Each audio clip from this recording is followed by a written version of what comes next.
À quel point le sommeil va impacter le métabolisme?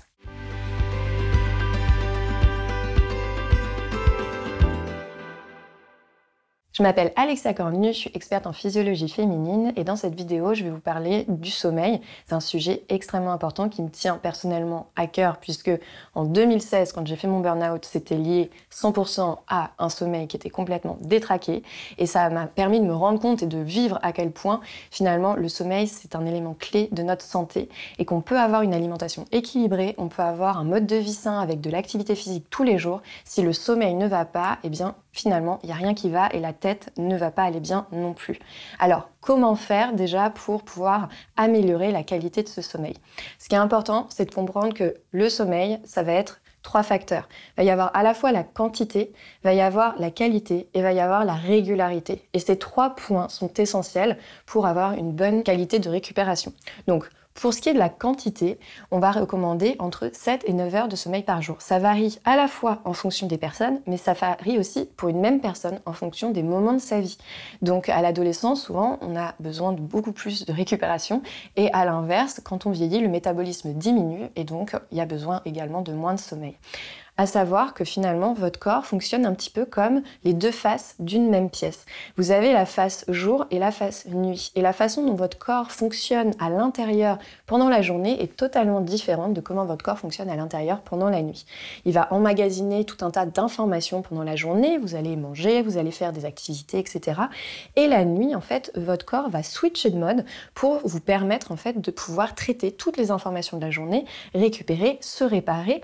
Et si vous n'avez pas un sommeil de qualité ou qui est suffisant, eh bien votre usine de nuit entre guillemets va dysfonctionner, ce qui fait que à terme ça va faire dysfonctionner également la journée. Et on sait à quel point il y a des études qui démontrent que le sommeil est en lien direct aussi avec la dépression et on peut avoir un impact sur le poids très rapidement d'un sommeil qui est déréglé. J'ai très régulièrement des femmes qui me disent mais oui Alexia, moi je suis infirmière ou alors je travaille en 3-8, est-ce qu'il y a des solutions? Eh bien, en fait, on peut améliorer, je vais vous en partager tout de suite après, mais sachez que quoi qu'il arrive, c'est mauvais pour la santé d'avoir un sommeil qui n'est pas régulier. Donc c'était le 3e point, la régularité.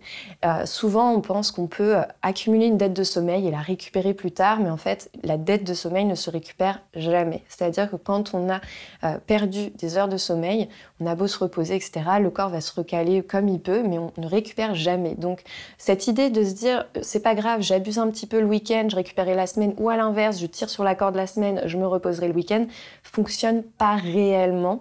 Même si, bien sûr, si vous êtes fatigué, il faut vous reposer, mais sachez que vous ne récupérez pas réellement la dette de sommeil que vous avez accumulée pendant la semaine ou pendant le week-end. De même, pour cette régularité, il est conseillé de ne pas avoir plus d'1 heure de décalage entre la semaine et le week-end pour votre heure de lever et votre heure de coucher. Donc, surtout l'heure de lever qui est la plus importante, on va le voir après sur la qualité, elle joue énormément. Et donc ça veut dire que si vous vous levez finalement à 6 heures tous les jours de la semaine, vous ne devez pas se lever trop après 7 heures le week-end. Et donc je sais que ça peut forcément faire bondir quand je dis ça et de se dire mais non, mais moi le week-end je vais dormir, etc. Mais sachez que par rapport à votre horloge interne, les études qui ont été faites sur l'importance de la régularité montrent qu'au final, c'est plus intéressant de garder à peu près la même heure de lever tous les jours. Et donc d'essayer au mieux de pouvoir s'approcher de ça. Bien sûr, l'idée c'est pas de faire du parfait, mais si vous êtes concerné par des troubles du sommeil, je me dois de vous donner l'information pour que vous puissiez essayer d'appliquer au mieux ce conseil. Donc on a vu la quantité, on a vu la régularité.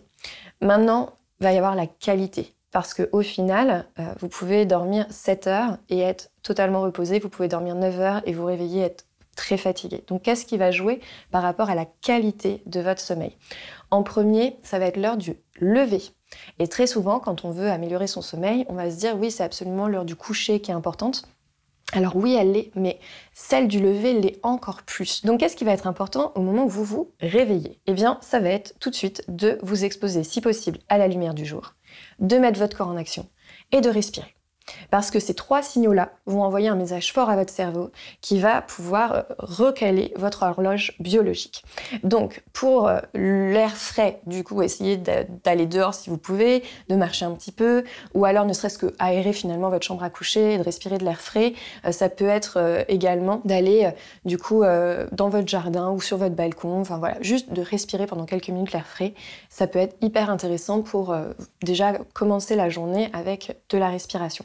Il suffit de 2-3 minutes largement pour avoir les bénéfices. Ce qui va être très important aussi, ça va être de vous mettre en action. Donc je vous recommande, si possible, de faire quelques étirements le matin. Pour les plus sportifs d'entre vous, bien sûr, vous pouvez aller marcher, trottiner.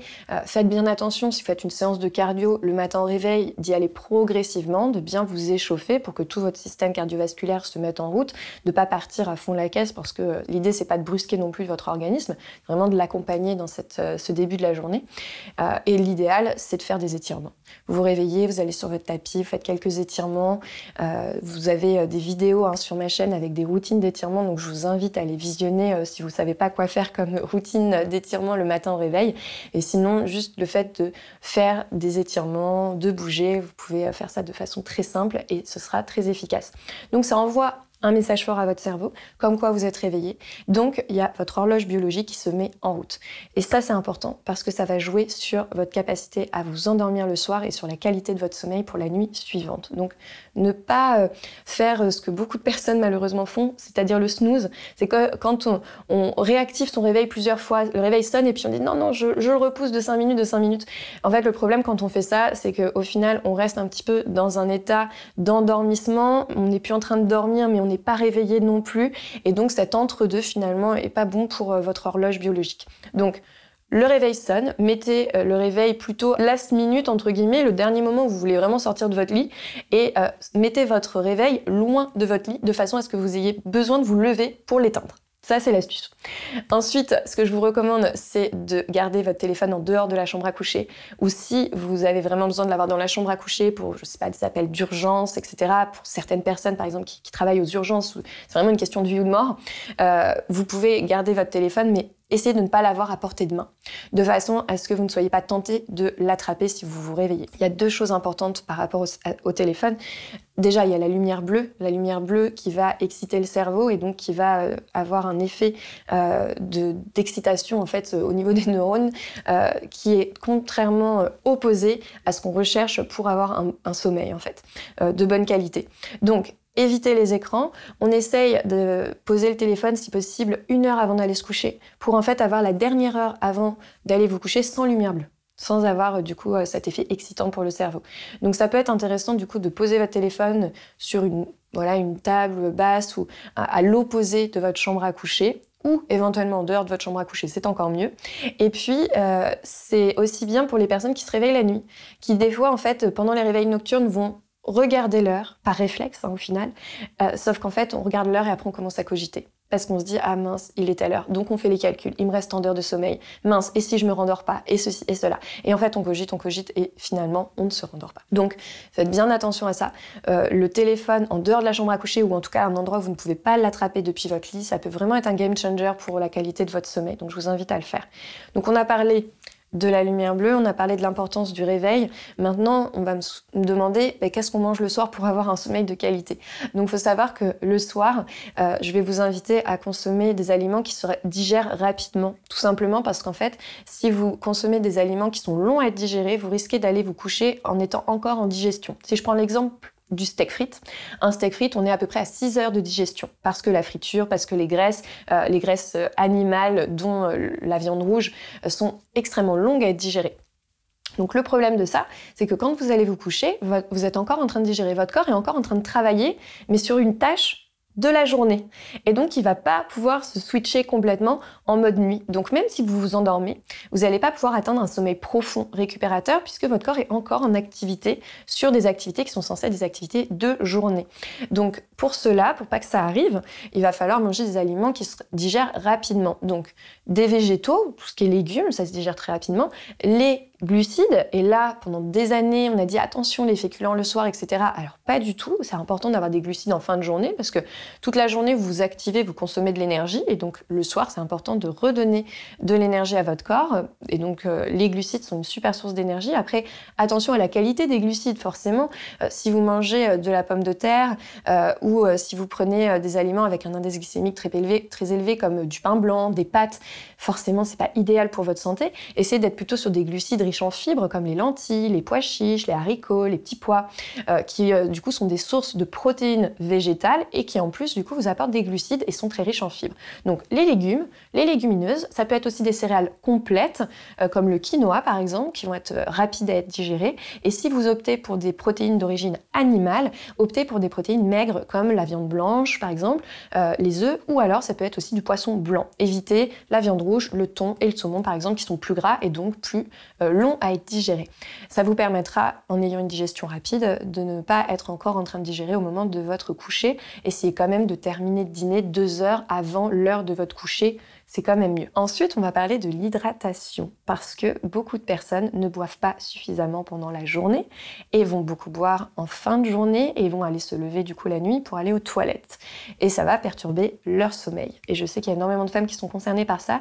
Donc, ce que je vous recommande, c'est de boire beaucoup au réveil. Déjà, vous vous réveillez, vous pouvez 1 à 2 verres d'eau à température ambiante ou chaude, sans rien dedans, pas de thé, pas de citron, voilà, vraiment juste de l'eau plate, sans saveur. Et ensuite, essayez de boire toute la matinée pour arriver à 1 litre d'eau avant midi. Ensuite, on essaye d'être à au moins un demi-litre avant 17h. Et c'est comme ça, vous arrivez à 1,5 litre avant 17h, ce qui vous permet, même si vous buvez en fin de journée, le soir, d'avoir eu tous vos apports hydriques en début de journée et donc d'avoir moins de risque de vous lever la nuit pour aller aux toilettes parce que vous vous êtes retenu de boire toute la journée. Je vous parlerai dans une autre vidéo de l'importance de s'hydrater aussi pour votre niveau d'énergie, pour la perte de poids, pour la rétention d'eau, pour les ballonnements, mais également de l'importance de ne pas avoir peur d'aller aux toilettes en journée et j'aurai des astuces à vous partager par rapport à ça également. Et du coup, en parlant d'hydratation, bon, vous avez compris que l'eau est extrêmement importante. Ça n'empêche pas que vous pouvez quand même boire d'autres boissons pendant votre journée, mais essayez d'avoir vos 1,5 litre d'eau par jour. Par contre, notre sujet au niveau du coup des liquides qui sont très importants quand on parle de sommeil, ça va être l'alcool. Parce que quand on consomme de l'alcool le soir, surtout pour les personnes qui ont du mal à s'endormir, on a vraiment cette impression qu'on va mieux s'endormir et de tomber un petit peu comme une feuille et de trouver le sommeil beaucoup plus facilement. À savoir que quand vous avez de l'alcool dans le sang, votre sommeil est beaucoup moins récupérateur, vous ne pouvez pas atteindre une phase de sommeil vraiment profond. Et donc, au final, oui, vous vous endormez plus rapidement, vous avez l'impression que vous allez mieux dormir, mais en fait, le matin, vous êtes tout autant, voire plus fatigué parce que vous n'avez pas atteint une phase de sommeil profond. Donc, on voit là à quel point finalement l'alcool illustre parfaitement ce décalage entre la qualité et la quantité de votre sommeil. Parce que vous pouvez avoir une grande quantité parce que, par exemple, vous avez bu 3-4 verres d'alcool le soir et finalement, le lendemain, vous vous réveillez et vous n'êtes pas bien du tout et vous n'êtes pas reposé, vous n'avez pas bien dormi parce que finalement, même si vous avez eu beaucoup de temps de sommeil, la qualité n'y était pas puisque l'alcool perturbe la qualité du sommeil. Donc faites bien attention, c'est un faux ami pour le sommeil, l'alcool. Mais on revient à notre sujet qui est le sommeil. Donc on a vu l'importance de l'alimentation, de l'hydratation, on a vu l'importance de se détacher des écrans bleus, on a vu l'importance de l'activité physique, de préférence en début de journée quand on a des troubles du sommeil. Maintenant, pour les personnes qui font des activités physiques en fin de journée, sachez que si c'est des activités douces, il y a peu de risques que ça perturbe votre sommeil. Maintenant, si vous faites des activités très cardio après 18h et que vous êtes sensible à l'endorphine, vous pouvez avoir des difficultés à vous endormir à cause de ça. Si c'est votre cas et que le sommeil est un vrai sujet pour vous, je vous recommande de mettre plutôt les activités du coup cardio le week-end, pendant la journée, et d'essayer pendant la semaine d'être plutôt sur des activités douces qui vont du coup sécréter moins d'endorphines et donc être moins gênants pour vous endormir le soir. Maintenant, sachez que tout le monde n'est pas sensible aux endorphines et si vous faites du cardio le soir et que vous n'avez aucun problème à vous endormir, ne changez rien, d'accord? C'est important aussi de le noter. Voilà pour l'activité physique. Autre chose dont je voulais vous parler qui a un lien avec le sommeil et qui est aussi extrêmement important, ça va être la température. La température corporelle, mais la température aussi de votre pièce à coucher. Pour ce qui est de la température corporelle, évitez de prendre une douche très froide ou très chaude juste avant d'aller vous coucher parce que vous allez transpirer. Soit si vous prenez un bain par exemple chaud avant d'aller vous coucher, vous savez que quand vous sortez du bain pendant quelques minutes, vous êtes encore en train de transpirer, ça fait monter la température corporelle. Si vous prenez une douche très très froide le soir, même chose, en réaction, votre corps va se réchauffer. On veut plutôt que le corps se refroidisse en fin de journée. Donc on va garder à la fois la température de la chambre à coucher plutôt aux alentours de 19 degrés et puis on va essayer aussi au niveau du corps petit à petit de faire des activités plus lentes, plus douces, de façon à ce que le corps se refroidisse tranquillement. C'est vraiment un processus très naturel. De même, pour que ce processus ait lieu et que les sécrétions de mélatonine se fassent facilement, je vous invite à baisser la luminosité de votre pièce principale ou de la pièce dans laquelle vous êtes en fin de journée, de plutôt mettre des bougies ou alors des petites lampes d'appoint plutôt que de garder des néons ou des lampes extrêmement lumineuses qui du coup vont empêcher cette sécrétion naturelle de mélatonine. Et enfin, le dernier sujet qui me tient à cœur de parler pour le sommeil, j'insiste, je finis là-dessus, mais c'est extrêmement important, ça va être finalement l'impact de l'anxiété sur le sommeil. On sait que le sommeil peut être perturbé à différentes phases de la vie, à la périménopause en particulier, également à l'adolescence, parce qu'il y a des changements hormonaux et que oui, les changements hormonaux affectent bien sûr la qualité du sommeil, mais à savoir que l'anxiété et le stress sont extrêmement délétères pour ça et que même si vous êtes sur une phase de transition hormonale, le fait de mieux gérer votre stress et votre anxiété peut du coup vous aider à avoir un sommeil plus récupérateur et de meilleure qualité. Donc mes conseils pour ça, si vous êtes stressé, angoissé et que vous vous réveillez par exemple la nuit et que vous commencez à cogiter et que ça vous empêche de vous rendormir, ça va être d'avoir un petit cahier d'écriture que vous gardez sur votre table de chevet et vu que vous avez lâché votre téléphone 1 heure avant d'aller vous coucher, vous pouvez utiliser cette heure pour vous créer déjà un rituel bien-être dans votre salle de bain avec par exemple de l'automassage, des soins pour le visage, faire une petite routine que ce soit pour votre peau, pour vos cheveux, en tout cas une routine qui vous fait du bien.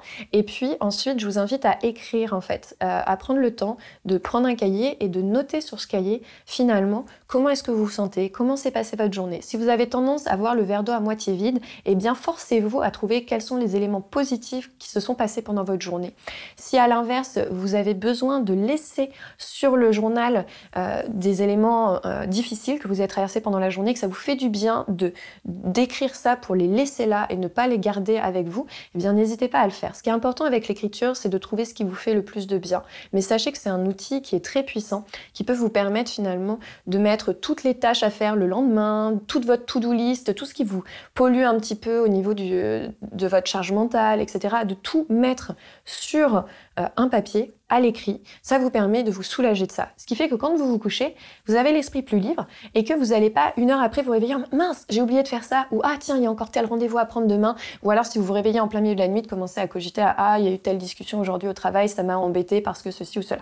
Donc vraiment, je vous invite à le faire avec beaucoup de bienveillance envers vous-même, de noter tout ce qui peut vous faire du bien sur un cahier à côté de votre lit et donc de laisser ça là pour pouvoir être beaucoup plus légère et avoir l'esprit beaucoup plus tranquille pour votre nuit et éviter de vous réveiller.